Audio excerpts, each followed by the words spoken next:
একটা জিনিস খেয়াল করে দেখলাম, শহরের মানুষের চেয়ে গ্রামের মানুষ কুসংস্কারটা বেশি মানে। এরা নিজেদের জীবনের চাইতে অন্যের জীবনে কি ঘটছে সেটা নিয়ে মাথা বেশি ঘামায়। গ্রাম হয়তো আপনাকে সুন্দর একটা পরিবেশ দেবে, কিন্তু কখনো মানসিক শান্তিটা দেবে না।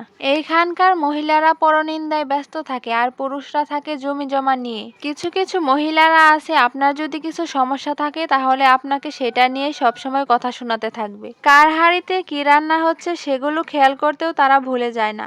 আপনার স্বামী কত টাকা ইনকাম করছে বা আপনার সংসারে কি অশান্তি চলছে সেগুলো নিয়ে আপনার চেয়ে বেশি চিন্তা তাদের থাকবে। একটা জিনিস চিন্তা করবেন, যারা শহরে থাকে তারা কিন্তু আপনি কি করেন, আপনার স্বামী কি করে, কত টাকা বেতন পায় ওইগুলো নিয়ে কিন্তু তারা চিন্তা করে না। বেশিরভাগ মানুষই তারা তাদের ব্যক্তিগত জীবন রেখে আপনার জীবনে কি ঘটছে সেটা নিয়ে বেশি ব্যস্ত থাকে। আপনার মেয়ের চুল বড়, আপনার মেয়ে অনার্সে পড়ে, বিয়ে দেন না কেন, আপনার মেয়ে বোরখা পরে না কেন, এইসব কথাই গ্রামের মানুষ বেশি বলে থাকে। 25 পেরিয়ে গেল, আপনার ছেলের এখনো চাকরি হয় না কেন, আপনার বন্ধু বিদেশে গিয়ে লাখ লাখ টাকা ইনকাম করছে আর আপনি এখনো দেশেই খাচ্ছেন।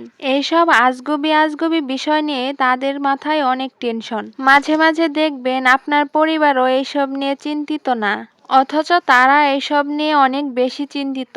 প্রতিটা বাড়িতে এক মহিলার সাথে আরেক মহিলার দেখা হলেই তাদের গীবত শুরু হয়। ছেলের বউদের বাচ্চা হওয়া থেকে শুরু করে রাজনীতি, কূটনীতি, ছেলের বউদের বদনাম শুরু হয়ে যায়। কোনো গবেষণায় বাদ যায় না এই গবেষণার কেন্দ্রে। গ্রামে শহরে সব জায়গায় ভালো মানুষ খারাপ মানুষ মিলেই থাকে। মানুষের জীবনে প্রতিটা পদক্ষেপেই কোনো না কোনো বিপদ আসবেই। আমাদের জীবনে প্রতিটা পদক্ষেপেই পরীক্ষা দিতে হবে। জীবনের এই পরীক্ষা দেওয়াটা কিন্তু খুব কঠিন হয়ে যায়। তাই বলে কিন্তু মাঝপথে হার মেনে নেওয়া ঠিক না। জীবনের এই পরীক্ষায় খুব যুদ্ধ করে জিততে হয়। আপনি যদি সত্য থাকেন, সৎ পথে চলেন, আপনার জয়লাভ হবেই। আপনি কখনোই হার মেনে নিবেন না, সামনের দিকে এগিয়ে যাবেন। এমন কিছু মানুষ আছে আপনার পেছনে সবসময় লেগেই থাকবে, জানার জন্য আপনি কি করছেন কি না করছেন, কিভাবে আপনার ক্ষতি করা যায়, কিভাবে আপনার সংসারে অশান্তি করা যায়, সেটাই কিন্তু তাদের চিন্তা থাকে। তাই বলে কিন্তু সব মানুষ এক হয় না, সবাইকে এক পাল্লায় মাপা ঠিক না। কিছু মানুষ আছে যারা আপনার সত্যি সত্যিই ভালো চাইবে, তারা কখনোই আপনাকে নিয়ে সমালোচনা করবে না আর আপনার ব্যক্তিগত জীবন নিয়েও কখনো মাথা ঘামাবে না।